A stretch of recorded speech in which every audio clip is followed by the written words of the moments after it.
Hey everybody, my name is Varant, and today I'll be showing you some of the developer productivity improvements that we have in the Zipline platform. So we'll be focusing on two things: the user experience for running backfills and the user experience for making changes to existing entities. So let's start with backfill. So here I have a checkout fraud v1 join that just has a couple of join parts in it using a couple of different group bys. And let's say that I wanted to run a short backfill of this. So to do that, I'll use the backfill button that you see up here. So this is getting populated by the Zipline AI assistant. And let's go ahead and click it and just select a 3-day range. So a few things to note about this backfill. The first one is that it actually is partition and lineage aware. So what we mean by that is that when we backfill this join, Zipline is able to walk upstream, identify the various join parts that are part of that join, and then as well as what's upstream of those, in this case, staging queries.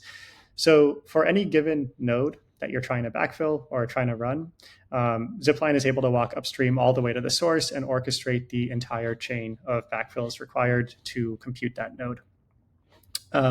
So what we mean when we say that it's partition aware, as you can see here, there's 3 days of join that we're trying to backfill, but it's actually trying to backfill 10 days of these user activities staging query.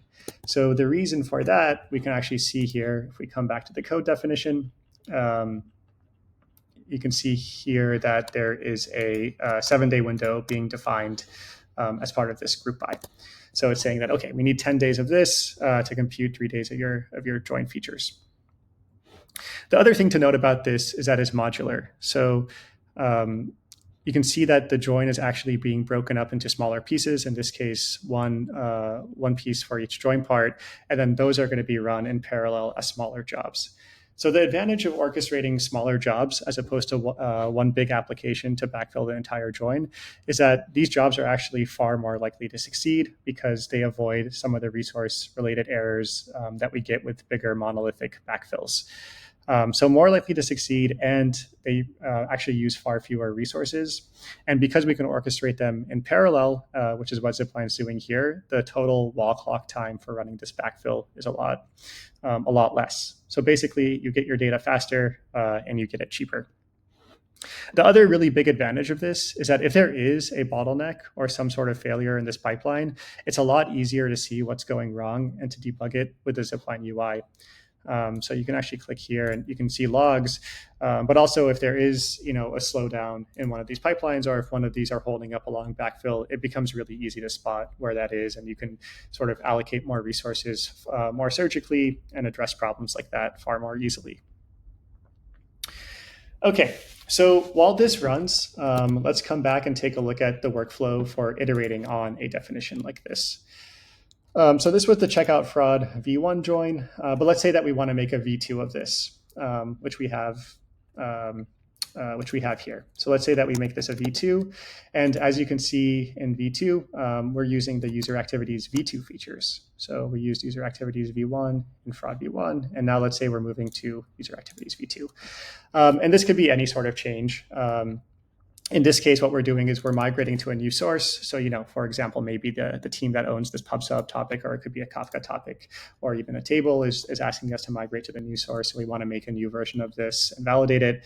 And we could even be adding some features here. So let's say we add a 2-day window to this. So we can do any number of changes here.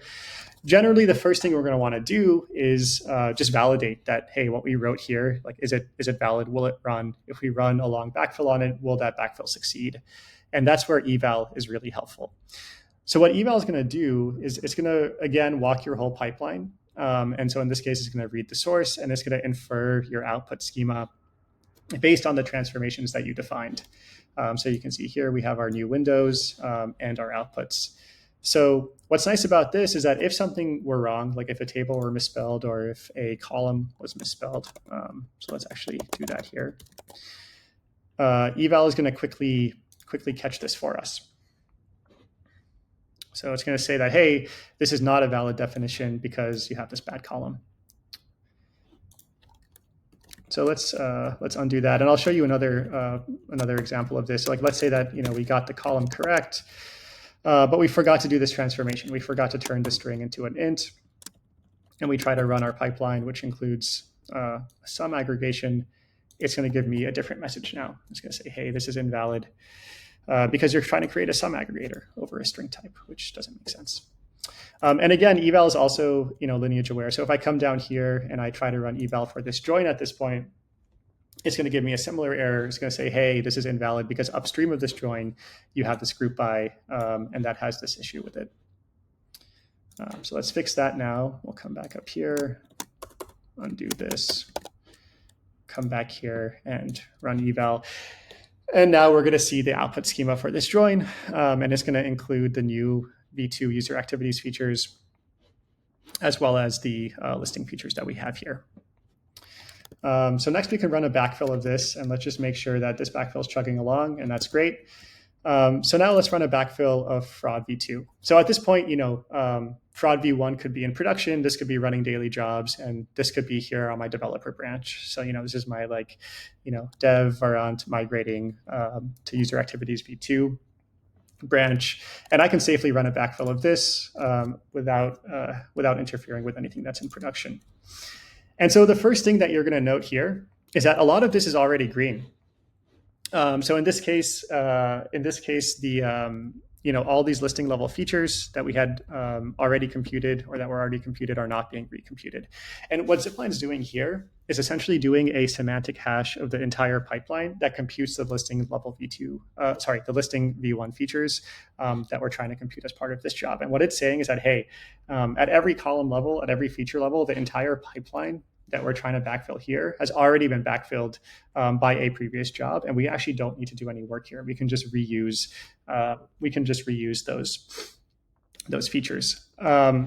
And similarly here with the user activities v2 source, a different job had already backfilled these in a semantically identical way to what we're doing. So it's not going to recompute those features. But here, this group by user activities v2, this is new, and that included that new 2-day feature. And so it's going to go ahead and just compute this and reuse all the existing computation for these. So this is where Zipline Hub, again, makes the experience for iterating and running a new backfill and creating a new feature a lot faster for users because it has essentially this global lineage of transformations across the entire team or however you've configured your resource isolation. And it's able to do this semantic hash-based feature compute sharing that guarantees correctness and maximal reuse. So when this pipeline finishes, we'll have 3 days of data in this new join, and of course, we might have run a much longer backfill to train a model, or to do some kind of evaluatory workflow. But at this point, what the user will also be able to do is run a deploy of this. So I'm actually going to go back to v1 now and click the deploy button to show you what that looks like. But basically, on the branch at this point. And I'll do ad hoc for now, but if we go ahead and run a deploy of this new join, what it's going to do is essentially orchestrate the online side of the flow. So you can see here, we're in the online tab for this join now, and you can see the pipeline looks a little different, but what it's doing is, again, it's reusing some of the feature computation, like the batch computation in this case, but it's actually going to go ahead and upload it to the KV store, provision the serving index, launch the streaming job, and also do this metadata upload. So this is really great from a user iteration point of view because if I was on my branch with my fraud v2 model here at this point and I wanted to actually see it online, I could hit deploy, and I could also deploy it in a scheduled mode here, which would essentially run all the daily jobs. And so I could even wire up like a dev version of the model to send shadow traffic to this join, or to do load testing, or to do A/B testing, or whatever I want, without having to actually merge this to production. And then when I'm ready to go to production with this, all I need to do is merge this definition to main, and then the Zipline Hub will pick up orchestration of this join on the main branch, and at that point, it would be production orchestration. So I actually deployed one of these earlier before recording the video so that we could quickly show you what it looks like when it's fully deployed. You can also fetch data for it online. So in this case, I'm just running a fetch request for this theoretical user one. And you can see it returns this big payload. That's because we have this last 128 sequence feature in here. If I scroll down, you can also see it has the sums and averages, and this is essentially the whole payload for this feature set. So that's a summary of some of the improvements that we have in Zipline. Basically, faster and more resource-efficient backfills, a faster iteration loop for adding new features to existing joins, as well as this ability to run deploys and schedule deploys from a branch for dev features and to have that orchestrate the online flow. Thanks for listening, and stay tuned for future videos.